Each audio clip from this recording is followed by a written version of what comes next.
রহমানির রহিম। আসসালামু আলাইকুম। আমি মায়াস কুকিং মিরর থেকে সবাইকে স্বাগতম জানিয়ে শুরু করছি আজকের রান্না। সারা বছরের যে কোনো সময়ের জন্য আমার আজকের রেসিপিটি, আর তা হচ্ছে খুবই জনপ্রিয় ও সুস্বাদু ব্রেড চিকেন লাজানিয়া।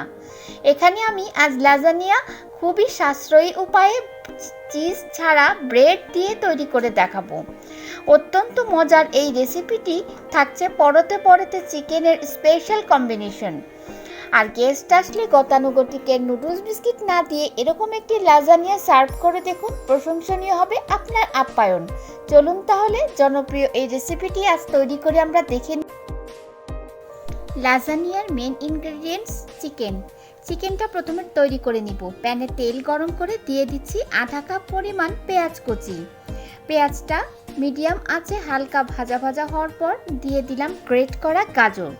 এখানে আমি আধা কাপ গাজর ইউজ করেছি গ্রেট করে। পেঁয়াজের সাথে মিশিয়ে এক মিনিট করে সব সবজি রান্না করব। এখন দিয়ে দিলাম টমেটো কুচিটাও এর সাথে মিশিয়ে 2-1 মিনিট রান্না করব। এই ফাঁকে দিয়ে নিলাম কাঁচামরিচ কুচি 1 টেবিল চামচ। এখন দিয়ে দিব ধনেপাতা কুচি 1 টেবিল চামচ। আবার মিক্সিংয়ের পালা। সবগুলো সবজি একত্রে 2-1 মিনিট আবার মিক্সিং করে লো হিটে নাড়াচাড়া করব। এখন আমি দিয়ে দিচ্ছি লবণ স্বাদ অনুযায়ী। আপনারা আপনাদের টেস্ট অনুযায়ী লবণটা অ্যাডজাস্ট করে নেবেন। এখন আমি ইউজ করছি চাট মশলা ও গরম মশলা 1 টেবিল চামচ করে, আর দিয়ে দিলাম গোলমরিচ গুঁড়ো 1 টেবিল চামচ। ব্যাস, আমার মশলা দেওয়া শেষ। এখন নেড়ে চেড়ে একটু এই সবজিগুলোকে ভাজা ভাজা করব। 3 থেকে 4 মিনিটের মধ্যেই এই সবজিটা অলরেডি এরকম আকৃতির হয়ে যাবে। এরকম ভাজা ভাজা হয়ে গেলে এখন আমি এর মধ্যে সিদ্ধ করা চিকেন অ্যাড করব। অলরেডি আমি 250 থেকে 300 গ্রামের মতো চিকেন কুচি করে আদা রসুন ও লবণ দিয়ে হালকা সিদ্ধ করে নিয়েছি। এখন এই সিদ্ধ চিকেনটা এই ভেজিটেবলের সাথে মিক্স করে দিলাম। চুলার আঁচ মিডিয়ামে রেখে এটি রান্না করব আরও 4 থেকে 5 মিনিট। একেবারে সবজি ও চিকেন এরকম মাখো হয়ে গেলে আমি এটি ডিশ আউট করে নিব। দেখতে পাচ্ছেন ভিউয়ার্স, এরকম করে আমি ভুনা করে নিলাম। এখন আমি একটি ডিশে এটি আউট করে নিয়েছি। এখন চলে যাচ্ছি সেকেন্ড স্টেপে। যেহেতু চিজ ইউজ করব না আর সাশ্রয়ী উপায়ে, তাই আমি এখানে তেল দিয়ে দিচ্ছি প্যানে। এখন আমরা একটি হোয়াইট সস তৈরি করব। ময়দা দিয়ে দিলাম 3 টেবিল চামচ। তেলের মধ্যে ময়দা দিয়ে আমি হালকা লো হিটে এটি নাড়াচাড়া করব। সাথে আর অনবরত নাড়তে থাকবো। প্রথমে একটু করে দুধ মিক্স করব, তারপরে বেশি করে দুধ মিক্স করব। একটু দুধ মিক্স করে অনবরত নাড়তে থাকতে হবে, নাহলে ময়দাটা দলা পাকিয়ে যাবে। আর চুলার হিট একদমই লোতে থাকবে। এরকম ময়দাটা একটু ভাজা হলে এখন আমি ফুল দুধ দিয়ে দিলাম 1 কাপ। আর এখন এর মধ্যে ইনগ্রেডিয়েন্টস দিয়ে দিব আমি 2টি। লবণ 1 চায়ের চামচ, আর দিয়ে দিচ্ছি গোলমরিচের গুঁড়ো 1 চায়ের চামচ। ব্যাস, আর কোনো মশলার প্রয়োজন নেই। এই 2টি উপকরণ দিয়েই আমি এইটি এখন একটু ঘন করে নিব। কনসিস্টেন্সিটা আপনাদের দেখিয়ে দিচ্ছি। আমি আরেকটু ঘনর জন্য আরেকটু দুধ ইউজ করলাম।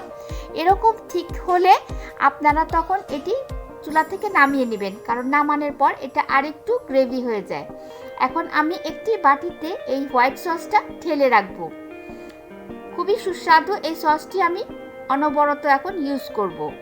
তারপরে আসছি আরেক স্টেপে। আমি এখন ব্রেডটা সাইড থেকে এরকম কেটে নিচ্ছি। কাটা অংশ ফেলে দিবেন না, এ দিয়ে আপনি অনায়াসে ব্রেড ক্রাম্ব তৈরি করে অন্য রেসিপিতে কাজে লাগাতে পারবেন। আমি এখানে ঘরে থাকা হোয়াইট ব্রেড ইউজ করলাম, কেটে নিলাম চারপাশ। এখন যে ডিশের মধ্যে আমি এটি বেক করব সেই ডিশটি রেডি করে নিচ্ছি। এখানে বাটার আমি ব্রাশ করে নিচ্ছি 1 টেবিল চামচ। 1 টেবিল চামচ মেল্টেড বাটার দেওয়ার পর আমার তৈরি করা চিকেনটা আমি প্রথমে এক লেয়ারে বিছিয়ে দিব। এখন একের পর এক আমি লেয়ার তৈরি করব। প্রথমে বাটার দিয়ে ব্রাশ করে উপরে আমি চিকেনটা বিছিয়ে দিলাম। স্প্যাচুলার সাহায্যে এভাবে চেপে পুরোটা ডিশ আমি এরকম চিকেন দিয়ে সুন্দর করে সাজিয়ে নিলাম। তারপর আমার কেটে রাখা ব্রেডগুলো দিয়ে এই চিকেনটাকে আমি প্রায় ঢেকে দিব। এই লেয়ার হবে ব্রেডের লেয়ার। আমি একদম সুন্দরভাবে ব্রেড কেটে চিকেনটা ঢেকে দিলাম। তারপর দিয়ে দিচ্ছি আমার তৈরি করা হোয়াইট সস। এটি আমার চিজের অভাবটা পরিপূর্ণ করে দিবে। খুবই সুস্বাদু এই সসটি দিয়ে আমি এখন ব্রেডটা ঢেকে দিব। পরিমাণ মতো এরকম চামচের সাহায্যে পুরো বাটিতে ছড়িয়ে দিব। তারপরে আবার দিব চিকেনের লেয়ার। এই সসের উপরে আমি এখন আরেক লেয়ার দিয়ে দিচ্ছি চিকেনের। এরকম স্প্যাচুলার সাহায্যে পুরোটা বাটি আমি এখন লেয়ার করে দিব। লেয়ার করার পরে এখন উপরে আরেকটা লেয়ারে আমি দিব ব্রেড। এভাবে আগের লেয়ারের মধ্যে ব্রেড দিয়ে চিকেনটা ঢেকে দিব। এখন বুঝতেই পারছেন এখন আমি কি ইউজ করব। আবার আমার হোয়াইট সসটা আমি ইউজ করলাম। হোয়াইট সসটা পুরোপুরি দেওয়ার পর আমি লাস্ট লেয়ার এখন ইউজ করব চিকেন দিয়ে। অবশিষ্ট যা চিকেন আছে পুরোপুরি ভরপুরভাবে আমি এখন এই হোয়াইট সসের উপরে সাজিয়ে নিব। খুবই সুস্বাদু এই নাইস চিকেনের কম্বিনেশন আপনারা প্রতি বাইটে বাইটে টের পাবেন। চিকেন দেওয়ার পর আমি আরেকটু সুস্বাদু করার জন্য দিয়ে দিলাম 1 টেবিল চামচ পরিমাণ বাটার। বাটারটা আমি এরকম করে ছড়িয়ে দিলাম। আর আমি এখানে কিছু মেয়োনিজ দিয়ে দিচ্ছি আরেকটু টেস্টি হওয়ার জন্য। এটা অপশনাল, আপনারা স্কিপ করলেও কোনো প্রবলেম নেই। এভাবে মেয়োনিজ আমি 2 টেবিল চামচ উপর থেকে দিয়ে দিলাম। এখন আমি 180 ডিগ্রি তাপমাত্রায় এটি বেক করব। ওভেনে আমি 10 থেকে 15 মিনিটের জন্য এটি বেক করে নিচ্ছি। আর অসুবিধা নেই, আপনারা চুলায় বেক করতে চাইলে যেভাবে আপনারা কেক তৈরি করেন একটি প্যানের মধ্যে স্ট্যান্ড বসিয়ে 15 মিনিট এভাবে বেক করে নিলেই একই কাজ হয়ে যাবে। ওভেন থেকে বের করার সময় হয়ে গেছে, 15 মিনিট হয়ে গেছে। অলরেডি এটা সুস্বাদু গ্রান ছড়িয়ে পড়েছে। আমি এখন ওভেন থেকে এটি বের করে নিচ্ছি। ওভেন থেকে বের করার পর আমি এখন এটা সুন্দরভাবে দেখেই বুঝতে পারছেন এটা মেয়োনিজ, আমার হোয়াইট সস, বাটার সব কিছু মেল্টেড হয়ে নাইস একটা কম্বিনেশনে ছড়িয়ে পড়েছে। খুব সুন্দর একটা স্মেল আসছে, যা যদি আপনাদের আমি দেখাতে পারতাম তাহলে বুঝতে পারতেন আপনারা এটা কতটা সুস্বাদু। আমি আপনাদের একটু কেটে সার্ভ করে দেখাচ্ছি। এটা যে কোনো লাঞ্চ বা ডিনারের মধ্যে নাইস একটা খাবার হিসাবে আপনি সার্ভ করতে পারেন। এভাবে আমি কেটে দেখাচ্ছি। অসম্ভব টেস্টি, প্রতি বাইটে বাইটে চিকেনের অসম্ভব হোয়াইট সসের সাথে স্বাদ একেবারে আপনাকে ভুলিয়ে দিবে সব খাবারের কথা।